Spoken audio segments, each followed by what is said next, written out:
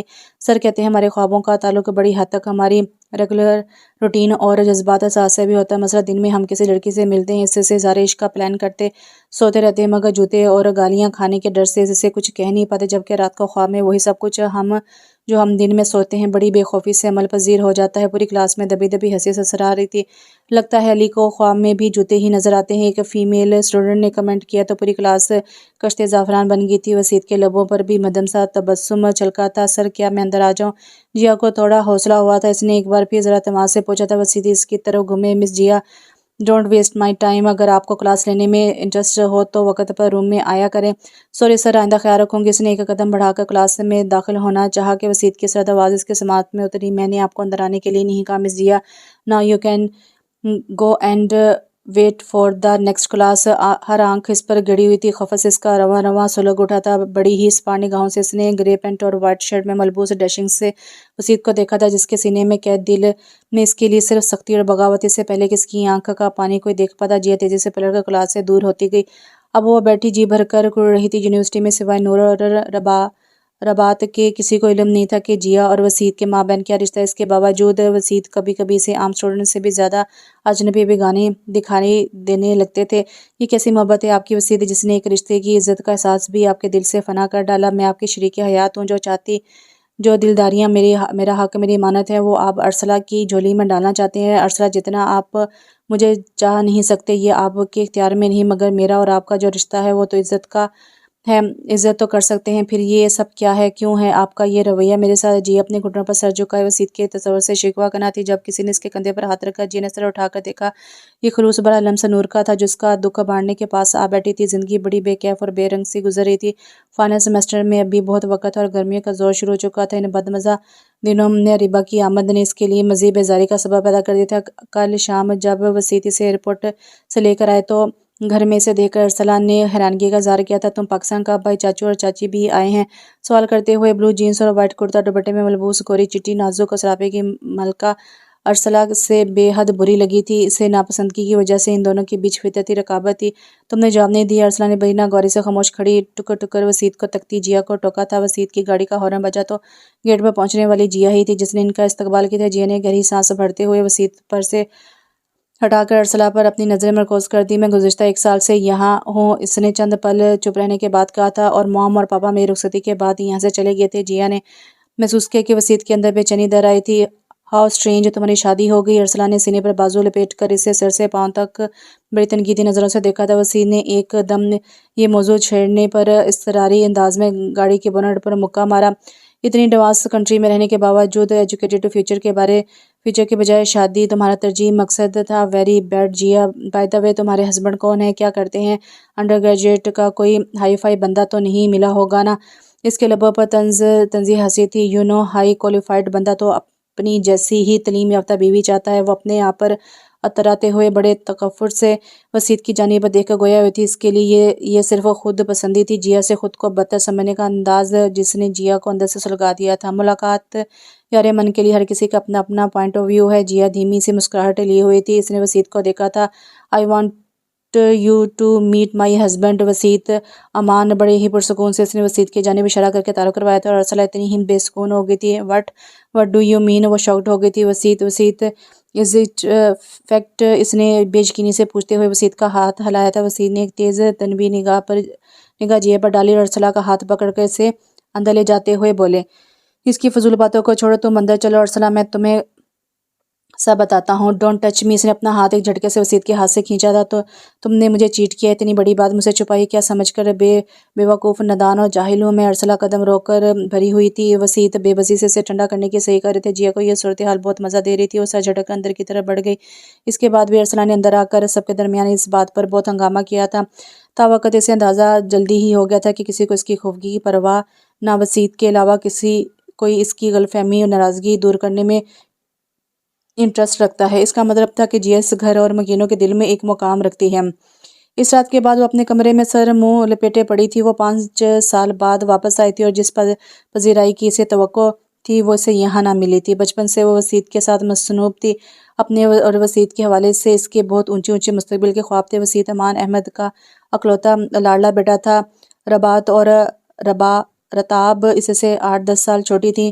ربات M اے کر رہی تھی اور رتاب ایف ایس سی میں تھی۔ ادھر ارسلہ ارغمان احمد کی اکلوتی اور لاڑلی بیٹی تھی، وسیع سے 2 سال ہی چھوٹی تھی۔ اس کے بھائی حمزہ اور ممبا تھے۔ حمزہ بی اے کمپیوٹر کیا تھا اور منیب بی کام کر رہا تھا۔ ارسلہ اور وسیع دونوں کا تعلیمی ریکارڈ ابتدا سے بے حد شاندار تھا۔ 1 سال کے آگے پیچھے دونوں نے تعلیمی منازل طے کرتے ہوئے اپنے اپنے پسندیدہ سبجیکٹ میں ڈبل ایم اے کیا تھا۔ دونوں کا ارادہ باہر جا کر پڑھنے کا تھا۔ انہی دنوں بڑے پاپا امان احمد کا بلڈ پریشر کے سبب انتقال ہو گیا تو وسیع نے یونیورسٹی کی جانب سے ملنے والی جاب کی آفر قبول کر لی تھی۔ اس وقت ان کا رزلٹ بھی نہیں آیا تھا، مگر ان کا شاندار اکیڈمک ریکارڈ اس کے جاب کا سبب بنا تھا۔ جب ارسلہ کا رزلٹ آؤٹ ہوا تھا تو اس سے پہلے ہی وہ مزید تعلیم کے لیے باہر اپلائی کر چکی تھی، جبکہ اب وسیع اماں ربات اور رتاب کی ذمہ داری محسوس کرتے ہوئے یہاں سے جانا چاہتے تھے۔ اس بات پر آئے دن ارسلہ اور وسیع میں تلخی ہوتی رہتی تھی۔ ارسلہ چاہتی تھی کہ وہ باہر پڑھنے کے لیے جائے تو وہ وہیں سیٹل بھی ہو جائے اور وسیع پر مکمل اپنا حق جماتی تھی۔ سر و قد مضبوط جسامت کے ہینڈسم سے وسیع کسی طور پر بھی نظر انداز کیے جانے کے لائق نہ تھے۔ گھر کے علاوہ کالج یونیورسٹی میں بھی ان کا ساتھ اور ان کی ذہانت بے حد مشہور تھی۔ سو ارسلہ کو بڑی خوش فہمی ہو گئی تھی کہ وسیع اس کے بغیر نہیں رہ سکتے۔ وہ باہر جا کر وسیع سے رابطہ رکھتے ہوئے انہیں فورس کرے گی کہ تو وسیع اس کے پاس ضرور آ جائے گی، مگر اس کی یہ سوچ بھی خام خیالی ثابت ہوئی تھی۔ اپنی بات منوانے میں وہ ناکام ہو گئی تھی تو اس نے گھر میں اعلان کر دیا کہ اپنی تعلیم مکمل کر کے وہاں ہی جاب کر رہی ہے اور پاکستان فی الحال آنے کا اس کا ارادہ نہیں ہے۔ سو وسیع چاہے تو اس کے پاس آ جائیں، وہ دونوں وہاں ہی اپنی زندگی کا آغاز کرتے اپنا مستقبل بنائیں گے۔ ارغمان احمد کو بیٹی کی یہ بات بہت بری لگی تھی۔ انہوں نے بیٹی کی محبت میں اسے اعلیٰ تعلیم کے حاصل کرنے کا شوق پورا کرنے کی اجازت تو دے دی تھی، مگر اب بھی اتنے ایڈوانس نہیں ہوئے تھے کہ بیٹی باہر بیٹھے فون پر نکاح کروا کر شوہر کو اپنے پاس بلوانے پر اصرار کرے اور وہ مان جائے۔ سو انہوں نے اس کی یہ بات ماننے سے انکار کر دیا تھا۔ ارسلہ بھی اپنے موقع سے پیچھے ہٹنے پر تیار نہ ہوئی۔ بقول اس کے میں آپ لوگوں کے جذباتی رویوں سے ڈر کر اپنا مستقبل داؤ پر نہیں لگا سکتی۔ میں نے اس مقام تک آنے کے لیے بہت محنت کی اور اب یہاں سے فوری واپس جانا میرے لیے ممکن نہیں ہے۔ اس نے آخری کوشش کے طور پر وسیع سے بات کی، اگر تمہیں میری پرواہ ہے، میرا ساتھ دینا چاہتی ہو تو تمہیں میری بات ماننی ہوگی۔ وسیع، تمہیں سب کو چھوڑ کر یہاں میرے پاس آنا ہوگا، اور اگر یہی بات میں تم سے کہوں تو وسیع نے بڑی یاد سے پوچھا تھا تو میرا جواب ہوگا نہیں۔ اس نے ایک لمحہ ضائع کیے بنا کہہ دیا تھا، جسے وسیع کو دھچکا سا لگا تھا، جبکہ وہ مزید کہہ رہی تھی میں صرف تمہارے لیے اپنی خوش قسمتی کے دروازے بند نہیں کر سکتی۔ مرد مجھے بہت مل جائیں گے، تم نہیں تو کوئی اور صحیح، مگر فیوچر بنانے کا یہ موقع پھر شاید نہ ملے۔ میں وہاں تمہارے پاس آ کر کنویں کی میٹرک نہیں بنے رہنا چاہتی، وہاں بہترین جاب کے مواقع ہیں، نہ قابلیت کی قدر، پھر میں کیوں اپنا پاؤں پر کلہاڑی ماروں۔ وہ وسیع کو جو یقین تھا کہ ارسلہ کو ان سے سچی محبت ہے، وہ ان کے لیے ضرور واپس آئے گی، تو ان کا یہ یقین چکنا چور ہو گیا تھا۔ انہیں ایک چپ سی لگ گئی تھی۔ ارسلہ خود سری کی وجہ سے گھر کا ہر فرد سے خفا تھا۔ اماں کو وسیع کی چپ ہولاتی تھی تو ارغمان احمد اور ان کی بیوی ختیجہ کو اپنا آپ مجرم لگتا تھا۔ ان دونوں نے وسیع کی ماں کو مشورہ دیا کہ وسیع کی شادی کر دی جائے، شاید اس طرح وسیع ارسلہ کی خود سری کا زخم بھول جائے۔ وسیع کو متعدد لڑکیوں کے بارے میں بتایا گیا تھا، مگر انہوں نے سختی سے انکار کر دیا تھا، انہیں شادی نہیں کرنی۔ اس کی وجہ یہ تھی کہ انہوں نے باشعور ہوتے ہی صرف ارسلہ کو اپنی شریک حیات کے لیے سوچا تھا، کسی اور لڑکی کے ساتھ کا سوچ کر بھی انہیں وحشت ہوتی تھی۔ کوئی اجنبی لڑکی ان کے مزاج و فطرت اور زندگی گزارنے کے انداز و خواہشات سے آشنا ہوئی تو کس طرح ان کی روح کو سودا کر سکتی۔ انہی دنوں سب سے چھوٹے نعمان احمد اپنی فیملی کے ساتھ ماں کے لیے پاکستان آئے۔ ان کی بڑی بیٹی جیا کا نونیٹ سے اے لیول کے بعد فارغ تھی۔ شوخ و چنچل سی نوعمر جیا کو وسیع کی سنجیدگی بھا گئی تھی۔ لاپرواہ ہونے کے باوجود محبت کے بارے میں ان کا نظریہ بڑا واضح تھا۔ جس طرح پھول خوشبو کے بنا نامکمل، زندگی سانس کے بنا ادھوری، اس طرح انسان بھی محبت کے بغیر تکمیل نہیں پا سکتا۔ محبت جو انسان کا تمام ہے، یہ محبت وسیع کو ہو چکی تھی ارسلہ سے، اور جیا کو ہوئی تھی وسیع سے۔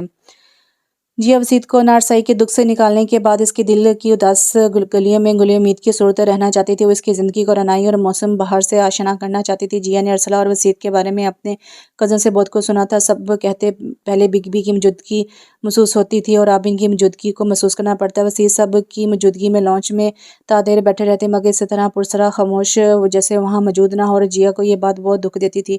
جیا اپنے سب کزنز کی طرح وسیع کو بگ بی نہیں کہہ سکتی تھی۔ محبت نے ایک رشتہ بنا کر کلام کرنے میں جھجک پیدا کر دی تھی، اور یہ بات بہت جلد ارسلہ اور نور نے محسوس کر لی تھی۔ ارسلہ اور نور نبیلہ پھوپھو کی بیٹیاں تھیں، جو پنجاب کے ایک نواحی قصبے سے میٹرک کر کے مزید تعلیم کے لیے اپنے ماموں کے گھر کراچی آ کر رہ رہی تھی۔ نور جیا کی ہم عمر تھی۔ جیا کی آنکھوں میں جلتے وسیط کے نام کے دیے دیکھ کر اس نے بڑی اماں سے بات کی تھی، اور اندھا کیا چاہے دو آنکھیں انہوں نے اس مرتبہ وسیع سے بات کیے بنا پہلے نعمان احمد سے بات کی۔ نعمان احمد ششو پنج میں پڑ گئے۔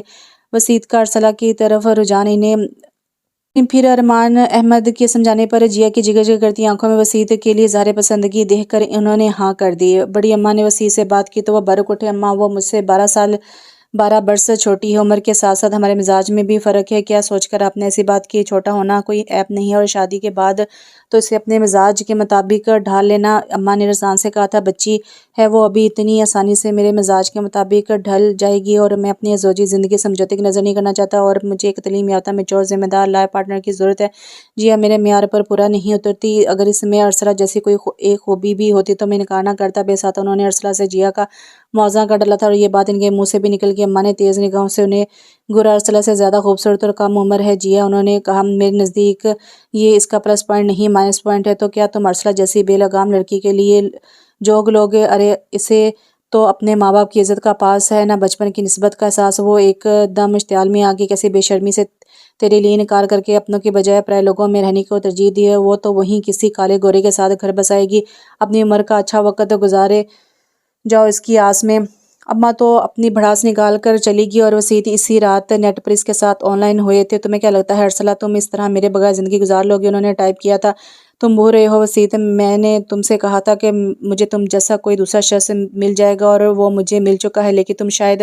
وسیط نے کچھ اور پڑھنے سے پہلے ہی لائن ڈسکنیکٹ کر دی تھی۔ اس کی تنہائی کے سناٹوں میں جو امید کا ایک ننھا سا دیا روشن تھا کہ ارسلہ ان کے بنا نہیں رہ سکتی، وہ سالوں کی وابستگی اتنی آسانی سے کیسے توڑ سکتی ہے؟ وہ ضرور ان کے پاس آئے گی، یہ معصوم سی امید بھی بجھ گئی تھی۔ ارسلہ اتنے واضح الفاظ میں انہیں ٹھکرایا تو ان کے اندر کو ٹھیس پہنچی۔ اپنی اشتعال اور ارسلہ کے تنفر کو وہ دبا نہ سکے تو اماں سے جیا کے لیے ہاں کر بیٹھے۔ وہ تو جیسے ہتھیلی پر سرسوں جمائے بیٹھی تھی۔ ہماری خوشی کے آنن فانن 15 دن میں ان دونوں کی شادی طے کر دی گئی تھی۔ 1 ماہ بعد نعمان واپس جا رہے تھے، سو جیا کے فرض کو نبھانے کے بعد 15 دن تک وہ مزید رہے، اور پھر اپنے دونوں بیٹوں کو لے کر واپس چلے گئے۔ جیا کی طرف سے وہ مطمئن تھے، اور وہ ناخوش نہ ہوگی۔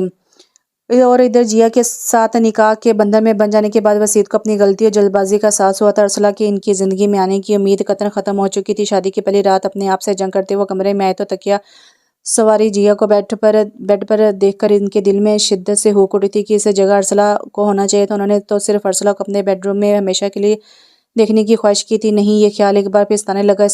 ان سے 12 برس چھوٹی جیا کسی طرح بھی ان کے لیے سوٹیبل نہ تھی۔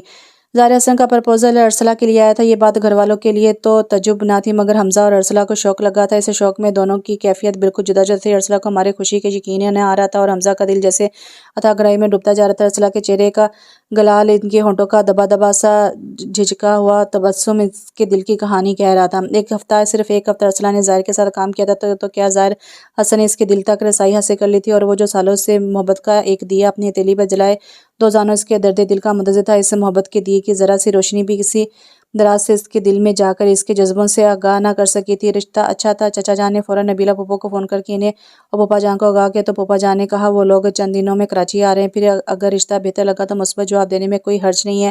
چھٹی کا دن تھا۔ 10 بجے تک پورا گھر سکوت میں ڈوبا ہوا تھا۔ جیا غسل کرنے کے بعد کچن میں کھڑی اپنے لیے چائے بنا رہی تھی۔ میرے لیے بھی ایک کپ چائے لے آنا۔ وسیط کی نیند سے بوجھل بھاری آواز پر جیا ڈر گئی تھی۔ اس کا ہاتھ بہکا اور ابلتا ہوا پانی چھلک کر کلائی پر گرا تھا۔ جیا کے منہ سے کراہٹ سی نکلی تھی۔ اس نے گردن موڑ کر وسیط کو دیکھا، سلیپنگ سوٹ میں بکھرے بالوں کے ساتھ ویسے ہی دیکھ رہے تھے۔ تکلیف پر انہوں نے آگے بڑھنے کی زحمت نہ کی۔ جیا کی آنکھوں میں آنسو آ گئے۔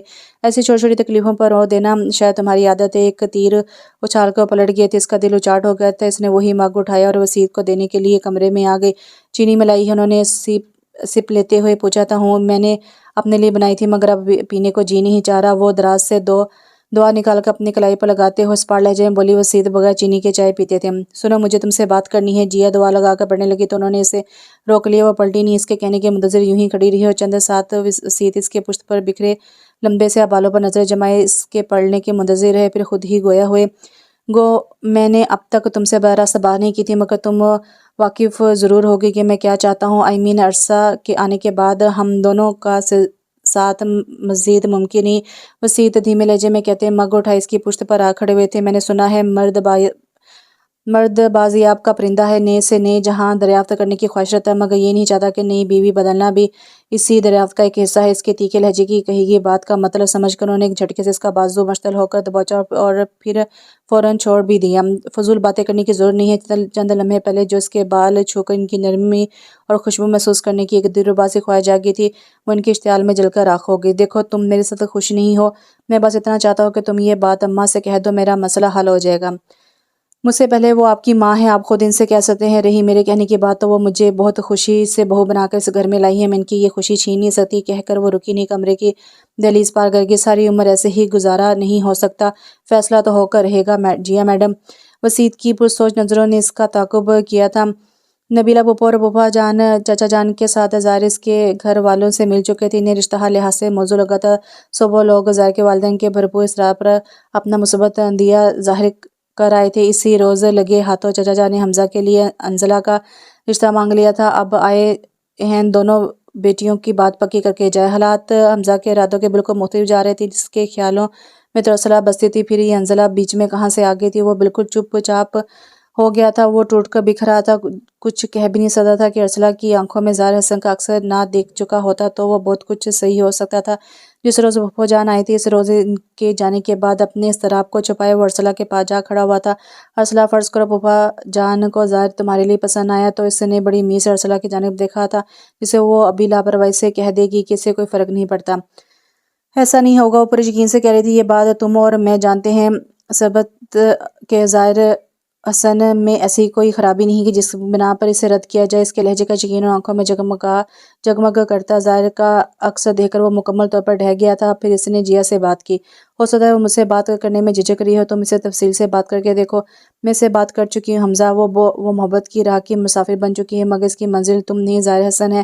بقول اس کے کب کیسے یہ حادثہ ہوا کچھ خبر نہیں۔ ہوا کے دوش پر دو مسحور کن آوازیں ابھرتی رہیں اور یہ سحر انگیز آوازیں ایک دوسرے کی روح پر گرفت کر کے اسے ابدی جذبے میں ڈھل گئیں جس کے بغیر انسان کو اتمام ممکن نہیں۔ بکھرے بکھرے حمزہ کا دکھ جیا نے اپنے اندر اترتے ہوئے محسوس کیا تھا۔ جس کو آپ اپنے دل اور روح کی سچائی کے ساتھ چاہتے ہو اور وہ آپ کے جذبوں سے غافل کسی اور کی چاہ رکھتا ہو تو انسان ایسے ہی منتشر ہو جاتا ہے۔ وسیع دل سے جیا کے نہیں ہوئے تھے، مگر اس سے مل گئے تھے اور وہ اس پر تشکر کرتی تھی۔ حمزہ تو بالکل ہی خالی ہاتھ تھا، پھر وہ کیوں نہ آہیں بھرتا۔ ہو سکتا ہے وہ وقتی جذبے کے ذریعے سے کہہ رہی ہو۔ ہر نئی چیز کو حاصل کرنے کی چاہ انسان کی فطرت میں ہے۔ میں چچا سے بات کرتا ہوں، جب وہ انزلہ کا پرپوزل میرے لیے دے سکتے ہیں تو ارسلہ کا کیوں نہیں؟ جبکہ ارسلہ میری چاہت ہے، میں بات کروں گا جیا۔ وہ ابھی آپ بلند آواز سے بڑبڑا تھا۔ جیا نے اسے ٹوکا، پاگل مت بنو حمزہ، ارسلہ کو اس کی خوشی سے محروم کرنے کا تمہیں کوئی حق نہیں ہے۔ حمزہ نے بے یقینی سے اسے دیکھا۔ تم نے میری اور اپنی بگ بی کی زندگی سے بھی کوئی سبق نہیں سیکھا۔ ہم دونوں اپنی اپنی جگہ ناخوش ہیں، نارسائی کی آگ میں جل رہے ہیں۔ میں تو عورت ہوں، اللہ نے مجھے اختیار سے محروم رکھا ہے، مگر تمہارے بگ بی وہ تو بااختیار ہیں، اور نارسائی کی جو آگ ان کے دل میں جل رہی ہے اسے بجھانے کے لیے وہ ہماری زوجی زندگی بھی داؤ پر لگانے پر تل گئے ہیں۔ کسی بھی دن وہ اپنے اختیار کا استعمال کرتے ہیں، مجھے اپنی زندگی سے نکال کر عریسہ کو بسا لیں گے۔ میں اور میری چاہت تو ان کے نزدیک بے مول ہے، یہ قسمت کا کھیل ہے اور ہم کچھ نہیں کہہ سکتے۔ وہ کہتے کہتے رونے لگی تھی۔ میں تمہارے دکھ کو محسوس کر سکتا ہوں جیا۔ حمزہ اس کے رونے سے پشیمان ہو کر اس کے قریب آیا اور اس کے کندھے پر تسلی کے لیے ہاتھ رکھا۔ اور مجھے اس بات کا افسوس بھی ہے کہ تمہارے دکھ کی اصل وجہ میری ہی بہن ہے۔ تم یقین رکھو جیا، بگ بی جو چاہے کر لیں، مگر میں عرصہ کو تمہارے حق چھینے نہیں دوں گا۔ بڑی اماں، پاپا اور امی کو کوئی بھی ایسا نہیں ہونے دے گا، اس بات کا یقین کر لو۔ وہ اپنی پریشانی بھول کر اسے تسلی دے رہا تھا۔ وہ اس کے خلوص پر روتی آنکھوں سے مسکرا رہی تھی۔ تم میری بات چھوڑو، میں نے تو اپنا معاملہ اللہ پر چھوڑ رکھا ہے۔ اگر ایک انسان سے شرعی رشتہ میری قسمت میں لکھ دیا گیا ہے تو اس لکھے کو مٹا کر کوئی بھی اسے مجھ سے چھین نہیں سکتا۔ آنکھوں میں ایک یقین سا جگمگایا تھا۔ اللہ پر ایسا یقین حمزہ سے دکھتا رہا کہ کتنی حوصلہ مند تھی کہ بگ بی کی مشکلات پیدا کرنے پر بھی ان سے لڑنے جھگڑنے، چیخنے چلانے اور حمزہ کی بہن کو ذمہ دار ٹھہرا کر اسے لعنت ملامت کرنے کی بجائے پرسکون لہر کی مانند اس کے سامنے کھڑی مسکرا رہی تھی۔ بس کبھی کبھی اس پرسکون میں تلاطم سا آ جاتا تھا اور ضبط دشوار ہو جاتا تو پانی آنکھوں کے سمندر سے چھلک جاتا تھا، جیسے ابھی ہوا تھا۔ اس کے لیے حمزہ اسے حق بجا جانب سمٹتا تھا اور میری یہ بات تم بھی اپنے ذہن میں محفوظ کر لو حمزہ، وہ کہہ رہی تھی، اور ظاہر حسن اور ارسلہ ایک دوسرے کی چاہت اور خوشی ہے، انہیں اپنی خوشی حاصل کرنے دو، ہو سکتا ہے تمہارے جذبوں کی قربانی کسی کے لیے نیکی بن جائے، انزلہ سے شادی کر لو، انزلہ تم سے بہت پیار کرتی ہے حمزہ، وہ تمہاری نیکی کی قدر کرے گی۔ وہ حمزہ جیا کے انکشاف پر حیران رہ گیا تھا۔ ہاں، اور تم ارسلہ کو جانتے ہو؟ یہ بات وہ جانتی ہے، مگر تم اپنے بیوی کی طرح کم ظرفی کا مظاہرہ مت کرنا حمزہ، تم اس سے کبھی یہ مت کہنا کہ تم ارسلہ سے محبت کرتے ہو یا اسے اپنی زندگی میں شامل کرنا چاہتے تھے۔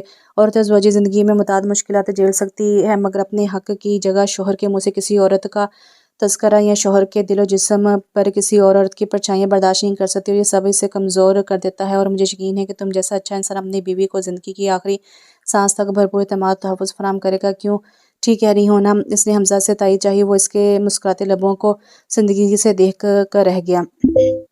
تم نے تو میری محبت کا باب ہی سرے سے بند کر دیا۔ اس کے لبوں پر زخمی سی ہنسی بکھری تھی۔ ایسے مت کو حمزہ، جیا نے اسے ٹوکا تھا، زندگی کا یہ دور جو آج تمہارا حال ہے تمہیں بہت تلخ اور دل شکن محسوس ہو رہا ہے، مگر جب یہ ماضی بن چکا ہوگا تو اس کی تلخی بھی کم ہو چکی ہوگی۔ حمزہ نے اپنا جھکا ہوا سر اس بات میں ہلایا۔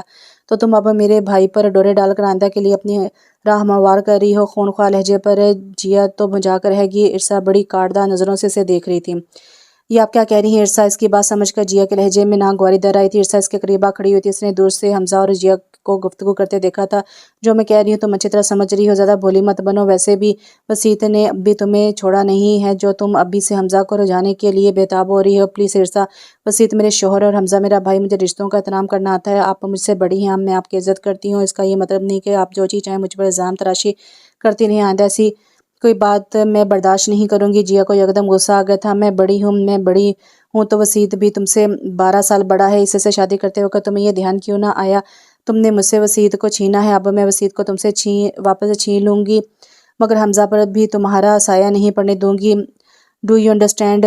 تم اسے میرے خلاف نہیں بھڑکاؤ گے؟ ارسا نے مشتعل ہو کر بنوے اچکاتے ہوئے اسے وارن کیا تھا، جبکہ جیا کے لبوں پر دھیمی سی مسکراہٹ آ گئی۔ اپنے ہارنے کے خوف سے پریشان ہیں آپ؟ اس وقت آپ کہاں تھی جب آپ کی طرف سے مایوس ہو کر وسیط نے مجھے پرپوز کیا تھا؟ جیا دونوں بازو سینے پر باندھتے ہوئے وہیں ڈائننگ ٹیبل کے کونے پر ٹک کر بولی، اس وقت میں جہاں بھی تھی اب یہاں ہوں، وسیط میرا تھا اور میرا ہے، اس نے تم سے شادی ضرور کی ہے، تمہیں تمہارا حق نہیں دیا، کیونکہ اس کے ذہن اور دل و جسم اور جذبات پر صرف میرا حق ہے۔ کتنے مزے کی بات ہے نا، 1 سال سے بیوی تو اس کی تم ہو، مگر سچ بتاؤ کتنی بد نصیب ہو تم، تمہارے ہوتے ہوئے بیڈ روم میں تمہارا شوہر مجھے یاد کرتا ہے، مجھے چاہتا ہے، میرے خواب دیکھتا ہے، اور تمہیں دیکھنے کا روادار نہیں ہے۔ ارسا کی آنکھوں اور لب و لہجے میں اس کے لیے طنز ہی طنز تھا۔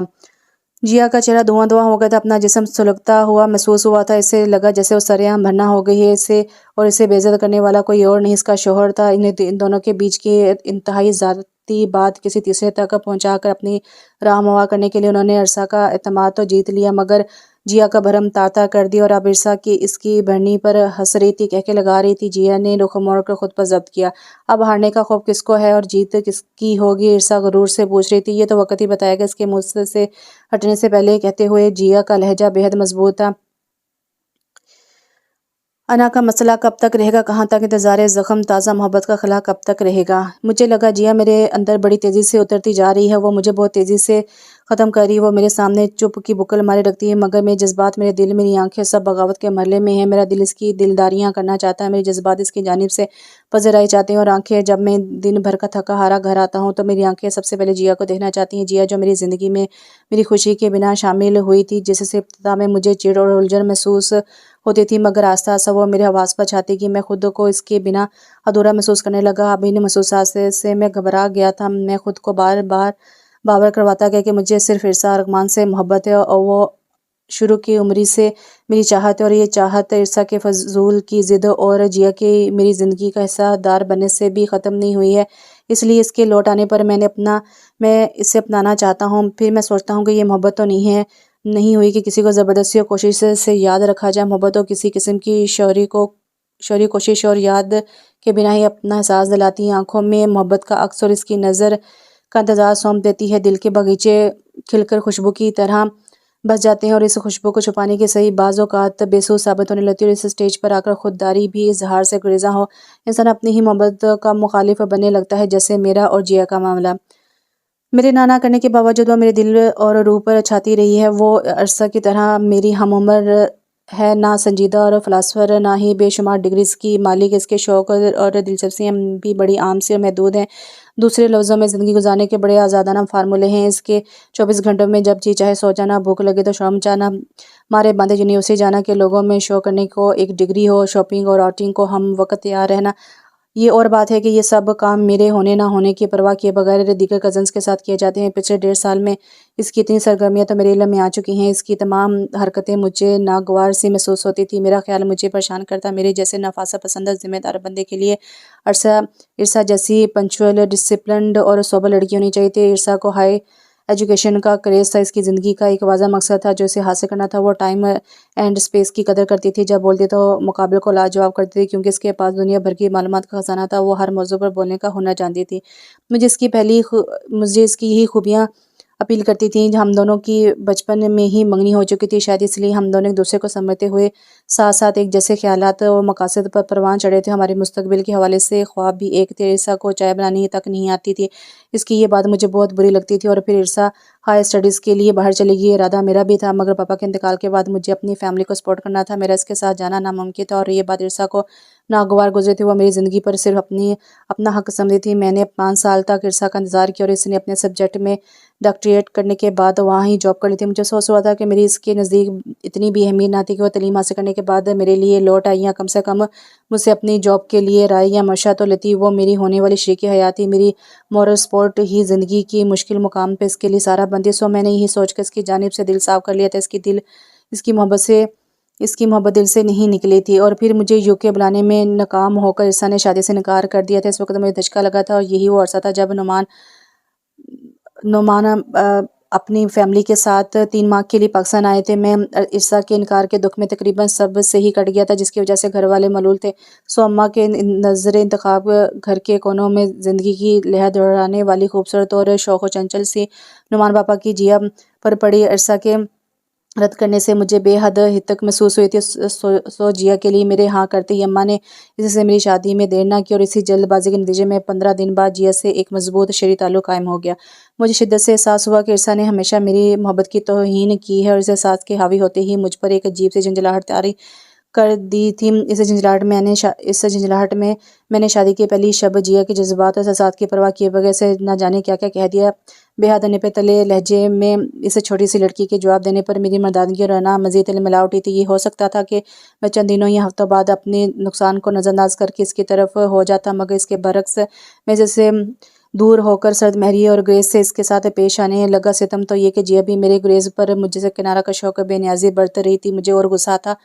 میں نے اس پر مہربان نہ ہونے کا ارادہ کر لیا، مگر یہ ارادہ چند ماہ بعد ہی بھری بھری ریت ثابت ہو کر میرے اندر ہی ڈھہ گیا۔ کہتے ہیں نکاح کے بولوں میں بہت طاقت ہوتی ہے اور یہ 2 مخالف سمتوں کے مسافر کو ایک کر دیتی ہے۔ ان کے دلوں کو ایک دوسرے کے لیے احساس کی نئی لذت سے آشنا کر دیتی ہے۔ کہتے ہیں نکاح کے بولوں میں بہت طاقت ہوتی ہے، 2 مخالف سمتوں کے مسافروں کو ایک کر دیتے ہیں۔ ان کے دلوں کو ایک دوسرے کے لیے احساس کی نئی لذت سے آشنا کر دیتے ہیں۔ میرا دل بھی جیا کی توجہ پانے کو ہوگنے لگا تھا، مگر میں نے اپنی خواہشات کو اپنے اندر ہی دبا رکھا۔ جیا کی مرضی کے بنا اس کے سامنے جھکنا مجھے گوارا نہ ہوا کہ 1 سال بعد ارسا نے مجھے میری PC پر میل کی۔ وہ اپنی گزشتہ بدتمیزی کی معافی مانگ رہی تھی، میرے لیے واپس آنا چاہتی تھی۔ وہ اپنے کیے پر نادم تھی۔ اس کے دل میں میری محبت تھی، لیکن پتہ نہیں کیوں مجھے اس کے آنے کی خوشی نہیں ہو رہی تھی۔ مگر جیا کا قتل میرے احساسات اور جذبات کی پرواہ نہ کرنا مجھے سوچنے پر مجبور کر گیا۔ جیا کو اگر میری طلب ہوتی تو وہ مجھے اپنی محبت اور نرمی اور توجہ سے میرے دل جیتنے کی صحیح تو کرتی۔ اس کے برعکس اس نے مجھے میرے حال پر چھوڑ دیا تھا۔ مجھے صرف اپنے کپڑے، جوتے، موزے اور کمرے کی صفائی ستھرائی، ترتیب اور تزئین نہیں چاہیے تھی۔ مجھے جیا کی اپنے لیے مسکراہٹ، اس کا ذہنی اور قلبی ساتھ اور اس کی محبت چاہیے تھی جو مجھے میسر نہ تھی۔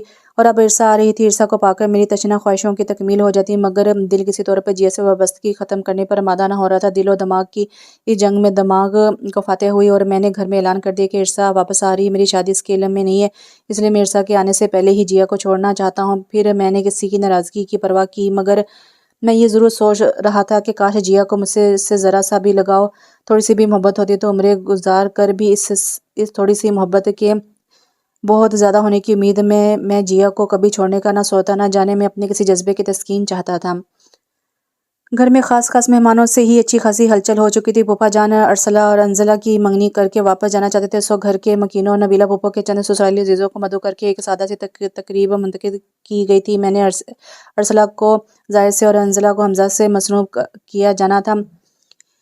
حمزہ اور وسید چچا جان کے احکامات کے مطابق تمام کام خوش اسلوبی سے کر رہے تھے۔ اس کے باوجود حمزہ کی سنجیدگی دیکھنے سے تعلق رکھتی تھی۔ اس کی سنجیدگی کو جیا اور انزلہ ہی سمجھ سکتے تھے۔ جیا تو صرف اسے لفظوں سے تسلی دے سکتی تھی، مگر انزلہ نے اس کے اندر کی ٹوٹ پھوٹ محسوس کر کے سوچا تھا میں بہت جلد حمزہ کو اس طرح سمیٹ لوں گی، پھر اسے ارسلہ کو کھونے کا ملال باقی نہ رہے گا۔ حمزہ نے انزلہ کے لیے انکار کے بجائے اقرار کر لیا تھا۔ یہ سن کر وہ جی اٹھی تھی اور اس کا ہو جائے گا یہی خواہش، یہی خوشی اس کے لیے حاصل زندگی تھی۔ اس نے سوچا وہ اسے اتنی محبت، اتنی توجہ دے گی کہ اس کے دل میں ارسلہ سے ہونے والی محبت ختم نہ صحیح دھندلی ضرور ہو جائے گی۔ اس کے بعد اگر حمزہ ایک بار جذبوں کی طلب پر اسے نگاہ بھر کر دیکھ لے تو زندگی کے ہر لمحے کی تشنی مٹ جائے گی۔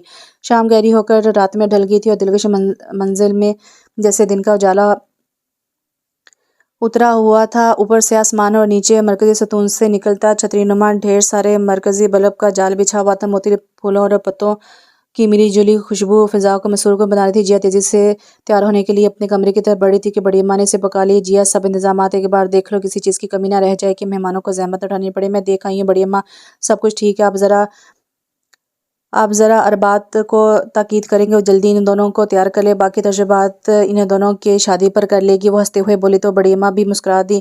ربات ارسلہ اور انزلہ پر تازہ ترین سیکھے ہوئے ہنر کو آزما رہی تھی اور 2 گھنٹے سے ان دونوں کو دلہن کا روپ دینے میں کوشاں تھی۔ حمزہ کو کہہ دیا تھا تیار ہونے کے لیے۔ بڑی اماں کو چلتے پلتے یاد آیا تو جیا ایک بار پھر رک کر پوچھا تو اس کے اس بات میں جواب دینے پر بولی چلو ٹھیک ہے، تم بھی تیار ہو لو، وسید کسی کام سے باہر گیا آ جائے تو اسے بھی بھیجتی ہوں۔ جیا سر ہلاتی کمرے میں آ گئی۔ وسید کا پریس کیا ہوا شلوار سوٹ اور دیگر ضروری اشیاء باتھ روم میں پہنچا کر وہ تیار ہونے لگی۔ وسید کمرے میں آئے تو اس کی تیاری آخری مراحل میں تھی۔ وسید کی نظریں بے اختیار ٹھٹک گئیں۔ میرون کلر کی سلور کام والی ساڑی میں اس کے نازک سراپے کی دلکش اٹھان اس نے ان کی آنکھوں کو ایک انوکھی سی لذت سے آشنا کیا تھا۔ سادہ چہرے پر صرف میرون لپسٹک ہی نے چہرے کو عام دنوں سے زیادہ نکھار بخش دیا تھا۔ اس پر وائٹ گولڈ کی جویلری، میچنگ چوڑیاں، ہر چیز اس پر سج کر اس کے حسن کو دو آتشا کر رہی تھی۔ ڈریسنگ ٹیبل کے سامنے بیٹھے بیٹھے ہی وہ تھوڑا سا جھکی سینڈل کا اسٹریپ بند کر رہی تھی۔ ساڑی کا پلو بار بار سامنے سے پھسل کر اس کے ہاتھوں پر گر جاتا جسے وہ ایک ہاتھ سے اوپر بھی کرتی تھی۔ جوں ہی وہ سیدھی ہوئی وسید کی نگاہوں کا زاویہ سرعت سے بدل گیا تھا۔ جیا نے ایک نظر ان پر ڈال کر ڈریسنگ ٹیبل سے بروچ اٹھایا اور ساڑی کا پلو سنبھال کے سر دھج کر آگے بڑھی۔ پہلی بار پہنی تھی اس لیے چلنے میں تھوڑی دقت ہو رہی تھی۔ میرے کپڑے؟ وسید پوچھتے ہوئے اس کے پشت پر بکھرے کھلے بالوں کو دیکھ رہے تھے۔ واش روم میں ہیں، اس کی ذرا سی ترچھی گردن کر کے کہنے پر سیدھی مانگ میں جڑی بندیاں چپکی تھی۔ وسید کا دل ڈوب گیا تھا۔ اس کے کمرے سے نکلنے پر انہوں نے گہری سانس بھر کر اپنی شرٹ اتار پھینکی۔ یہ انا کا کیسا کھیل تھا کہ وہ حق رکھتے ہوئے بھی اس کو سراہ نہیں سکتے تھے، نگاہ بھر کر دیکھ نہیں سکتے تھے۔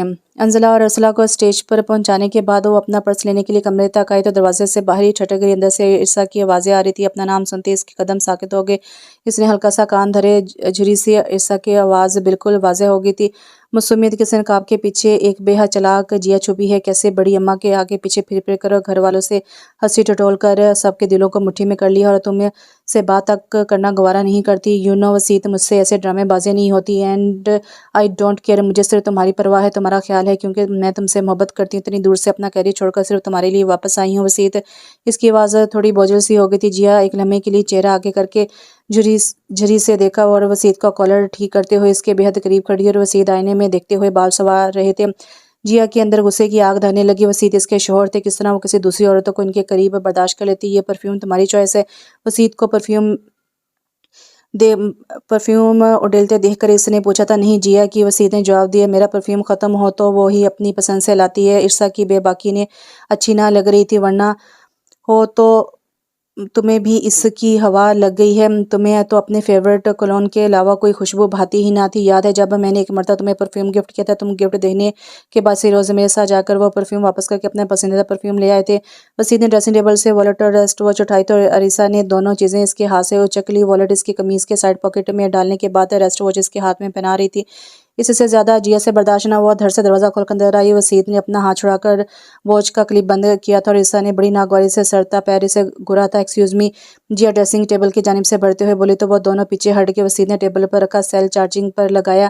آپ کو نو کر کے آنا چاہیے تھا۔ وہ پرس اٹھا کر پڑھنے لگی کہ عرصا ایک انداز سے ٹوک کر بولی، اپنے کمرے میں آنے کے لیے مجھے کسی کی اجازت کی ضرورت نہیں ہے، البتہ یہ کام آپ کو کرنا چاہیے تھا، مگر آپ تمیز و تہذیب سے ناشنا لگتی ہیں۔ جیا کہہ کر رکی نہیں تھی اور عرصا سیکھپا ہو گئی۔ دیکھ رہے ہو وسیع، اسے چھٹانگ پر لڑکی نے میری انسلٹ کی، مجھے آل مینرڈ کہا اور تم نے اسے کچھ نہیں کہا۔ پلیز پلیز کول ڈاؤن عرصا، وسیع نے بامشکل سے ٹھنڈا کیا۔ وہ اس سے کہہ نہ سکے کہ ڈائٹ اسکیل اور یوگا کے ذریعے اپنی فٹنس برقرار رکھنے والی جینس اور شارٹ شرٹ میں ملبوس، گلے میں رومال ڈالے، شارٹ شولڈر کٹ بال جڑ کر منہ سے بات کرنے والی دبلی پتلی کم عمر نظر آنے کے تمام گر ازماتی عرصا کے بجائے مشرقی بیوی کے روپ میں ڈھلی باحیا جیا نے آج ان کے سر اختیارات گروی رکھ لیے ہیں۔ اب تو وہ بس منتظر ہیں جیا انہیں ایک اور اختیار تو دے۔